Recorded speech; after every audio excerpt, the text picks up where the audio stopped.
네, 내일부터 직장 내 괴롭힘 금지법이 시행됩니다. 직장 곳곳에 있는 갑질 문제를 해소하는 데 역할을 할 거란 기대가 큽니다만 어디부터가 괴롭힘인지 애매하기도 하고요. 또 가해자 처벌 조항이 없다는 한계점도 문제로 지적되고 있습니다.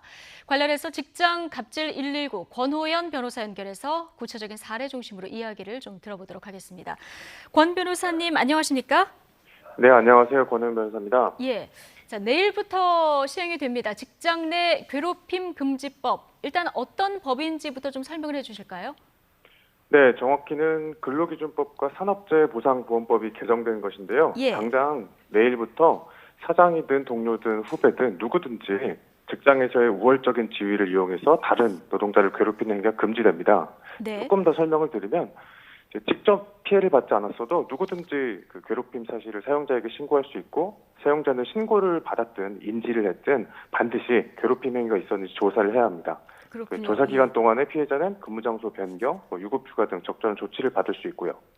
예. 내용을 보면은 이제 직장 내 우위 이런 표현이 있던데 우위는 직장 상사에게만 적용이 되는 건지요? 구체적인 적용 대상은 어떻게 됩니까? 네, 동료나 후배도 괴롭힘의 가해자, 행위자가 될 수 있습니다. 행위자 모두 그, 예. 네네. 이 법은 직장에서의 지위 또는 관계의 우위를 이야기하는데요. 당연히 직위 직급이 높은 임원이나 상사, 선배가 포함되겠고요. 동료거나 부하더라도 예를 들어 뭐 나보다 인간관계가 더 좋거나 연령이 높다거나 정규직이라거나 직장 예. 내 영향력 이런 걸로 또 우위가 있다면 관계에서 우위가 있다면 이 법이 적용될 수 있습니다. 아, 그러니까 우위라는 것이 이제 상사와 부하의 관계를 의미하는 건 아니군요. 네, 꼭 그것만은 아닌 것이죠. 예. 지금 직장갑질 119 메신저 대화방 만들어서 운영하고 계신다고 들었습니다. 네, 근데 맞습니다. 예, 여기 뭐 직장 내 괴롭힘 사례 굉장히 많이 올라올 것 같은데 가장 많이 올라오는 사례는 어떤 것들이 있습니까? 전반적으로 월급을 떼었다, 뭐 추가 수당을 주지 않는다 이런 것들이 25% 정도로 가장 많았고요. 월급을 떼었다. 네네. 예. 그리고 이제 욕설, 폭언, 모욕 등 인격 모독 14%, 사적 지시나 강요 이런 것들 14%에서 이걸 합치면 직장 내 괴롭힘에 해당하는 인격 모독, 강요 등이 가장 많은 28%의 제보였다라고 할 수 있습니다. 인격 모독이 28%. 그 다음에 어떤 것들이 또 있을까요? 눈에 띄는 부분들 좀 소개해 주실까요? 그 사례를 말씀하시는 예, 건가요? 예. 네, 구체적인 사례로는 이제 욕설이 사실 가장 많습니다. 그 네. 업무 지시를 함에 있어서 좀 모욕적으로 얘기를 하고 사람들이 다 있는 데에서 제가 방송에선 말하기 되게 거북할 정도로 심한 욕설을 좀 일상적으로 쓰거나 약 모욕적인 지시를 하는 경우가 예. 사례로 치면 가장 많다라고 볼 수 있습니다. 예. 또 여러 가지 이제 사례들을 저희가 그래픽으로 정리해서 보여드리고 있는데 뭐 말로만 휴가를 가라 이렇게 하고 휴가를 못 쏘도록 영향력을 행사하면 그리고 뭐 조금 여기에 대기 발령되게 처분 사례를 내리면 이런 것들도 다 이제 어떤 직장 내 괴롭힘 사례 이런 것들이 앞으로 들어갈 수 있게 되는 겁니까? 약간 애매한 부분이 있기는 예. 합니다. 그 딱 정말 회사에 피치 못할 사정이 있어서 그 사람이 휴가를 가게 되면 뭐 회사 일이 정지된다 이런 경우까지 전부 직장 내 괴롭힘으로 보기는 어려울 것 같고요. 근데 예. 이게 좀 의도성이 보인달지 음. 구조적으로 휴가를 전혀 쓸 수 없게끔 휴가를 얼마든지 쓰라고는 하지만 실제로 쓰면은 다른 방식으로 업무를 안 준달지 아. 뭐 다른 방식으로 괴롭힌달지 예. 이런 것들이 법에서 금지하는 직장 내 괴롭힘이 되겠죠. 예. 그렇죠. 지금 말씀을 들어봐도 그렇지만 나는 네. 이제 괴롭고 힘든데 이게 괴롭힘인지 갑질인지 아닌지 이거 구분하기 참 어려운 사례들이 많잖아요. 네네. 애매한 경우 굉장히 많을 것 같은데 이런 질문도 또 역으로 많이 받으실 것 같아요. 가장 많이 받는 질문은 어떤 것들이 있습니까? 애매한 사례들. 네. 예를 들어 회사 생활을 하다 보면 예. 어쩌다가 부하 직원에게 사적인 부탁을 가끔 할 수도 있기는 하죠. 그렇죠. 예. 네. 근데 그렇다고 해서 이 단 한 회의 사적인 부탁을 괴롭힘으로 보기엔 좀 애매하잖아요. 예. 그런데 이게 이 뭐 한 달에 5번 이상이면 직장 내 괴롭힘이다. 뭐 법에 이렇게 규정할 수는 없는 거거든요. 음. 단 한 회여도 예를 들어 저희가 받아본 사례 중에 자기 자녀의 과외를 요구한달지 아. 자기 집에 김장을 하고 오라. 별장에 김장. 있는 예. 우리 집 별장에 개밥을 주고 오라. 아. 이러한 지시가 이런 것들이 있는데 네. 이것들을 법에다가는 이런 경우들을 모두 일일이 규정하는 것은 법의 특성상 맞지가 않습니다. 예. 그래서 시간이 좀 지나서 판례가 좀 쌓이고 회사 내에서 이 사례가 쌓여야 해결될 문제라고 생각합니다. 과외, 김장, 개밥을 주고 오라 이런 사적인 부탁을 하는 상사들이 아직도 있긴 하군요. 네, 예. 있었습니다. 저희도 좀 충격적이었습니다. 예.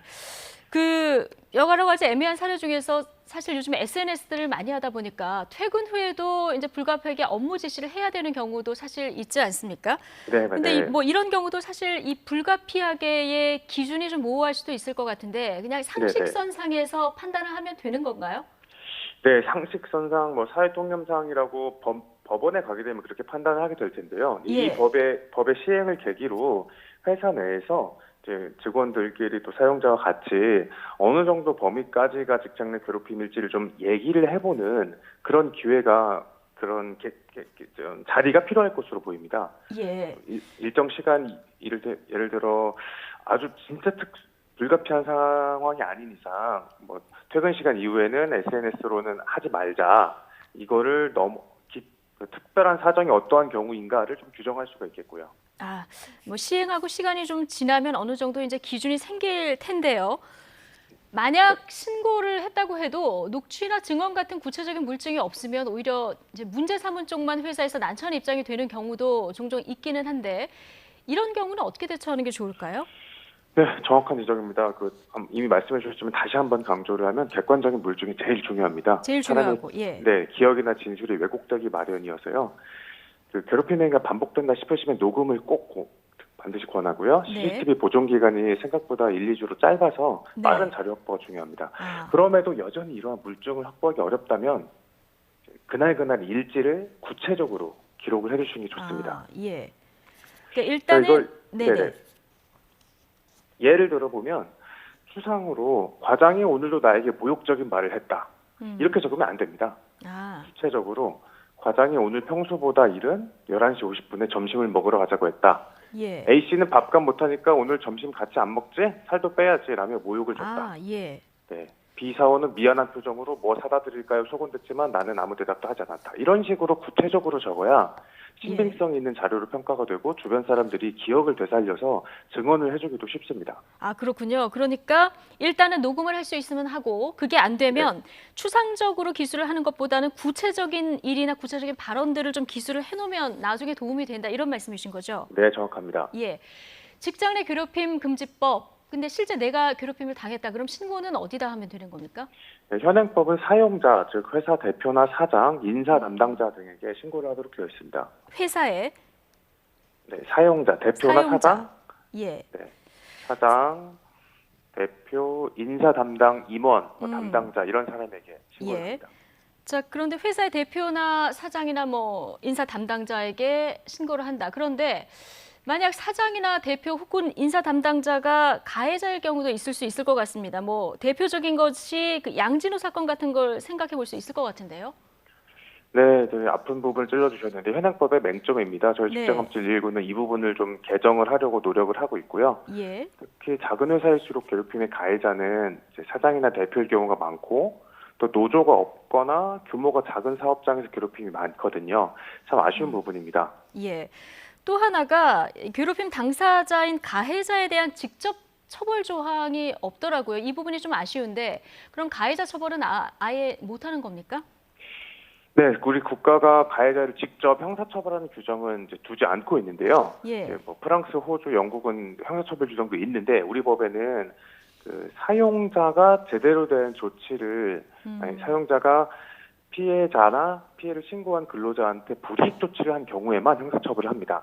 예. 가해자에게는 어떠한 그 손해를 미칠 수 있냐면 이제 당연히 민사상 손해배상 청구를 할 수가 있고요. 예. 그 사용자는 괴롭힘 사실이 확인이 되면 신고를 조사 결과 확인되면 반드시 징계를 해야 됩니다. 징계. 예. 네, 근데 이 징계를 만약에 회사가 좀 미미하게 한다거나 안 한다.